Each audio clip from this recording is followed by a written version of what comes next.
Dear students, now we are going to discuss 3 marks in the first chapter. 3 marks question answers in the first chapter. Answer the following questions in about a paragraph. State the importance of macroeconomics. There is a need to understand the functioning of the economy at the aggregate level to evolve suitable strategies and to solve the basic problems prevailing in an economy. Understanding the future problems, needs, and challenges of an economy as a whole is important to evolve precautionary measures. Macroeconomics provides ample opportunities to use scientific investigation to understand the reality. Macroeconomics helps to make meaningful comparison and analysis of economic indicators. Macroeconomics helps for better prediction about future and to formulate suitable policies to avoid economic crisis. இதில் நீங்கள் ஏதாவது 3 பாயிண்ட்ஸ்களை குறிப்பிட்டால் போதுமானது. Describe the different types of economic systems. Capitalist economy, socialist economy, mixed economy.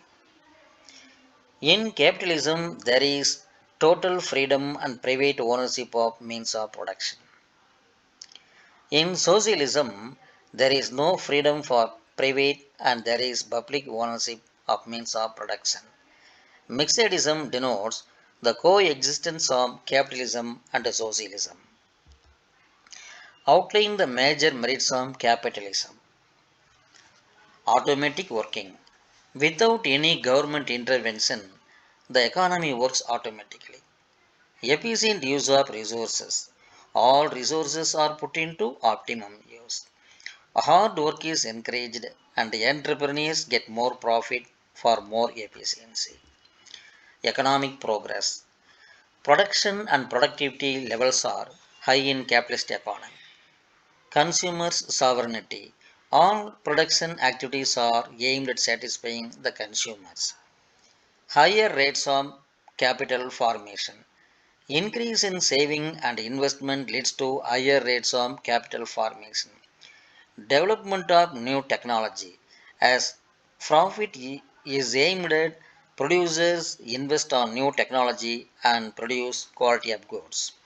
As profit is aimed at producers invest on new technology and produce quality goods. Indicate the demerits of socialism. Red tapeism and bureaucracy.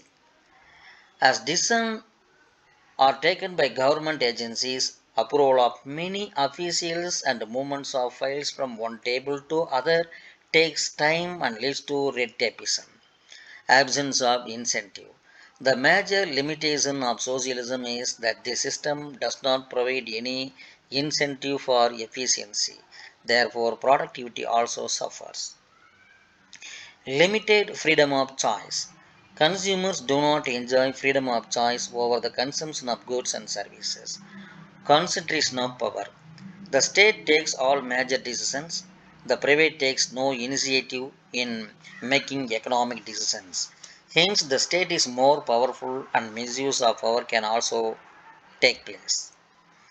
Enumerate the features of mixed economy. Ownership of property and means of production. The means of production and properties are owned by both private and public. Coexistence of public and private sectors. In mixed economies, both private and public sectors coexist. Private industries undertake activities primarily for profit. Public sector firms are owned by the government with a view to maximize social welfare. Economic planning. The Central Planning Authority prepares the economic plans. National plans are drawn up by the government and both private and public abide. In general, all sectors of the economy functioning according to the objectives, priorities, and targets laid down in the plan. Solution to economic problems. The basic problems of what to produce, how to produce, for whom to produce, and how to distribute are solved through the price mechanism as well as state intervention. Freedom and control. Though private has freedom to own resources, produce goods and services and distribute the same, the overall control on the economic activities rests in the government. Distinguish between capitalism and globalism. Capitalism. Adam Smith is the father of capitalism. The means of production in a capitalist economy are privately owned. Manufacturers produce goods and services with profit motive. Globalism. The term, coined by Manfred D. Stiger in 2002, to denote the new market ideology of globalization that connects nations together through international trade and aiming at global development. This ideology is also termed as extended capitalism. Briefly explain the two sector circular flow model. Household sector. The household sector is the sole buyer of goods and services and the sole supplier of production, that is land, labor, capital, and organization. It spends its entire income on the purchase of goods and services produced by the business sector. The household sector receives income from farm sector by providing the factors of production owned by it. Firms. The firm sector generates its revenue by selling goods and services to the household sector. It hires the factors of production, that is land, labor, capital, and organization owned by the household sector. The firm sector sells the entire output to household. Thank you very much.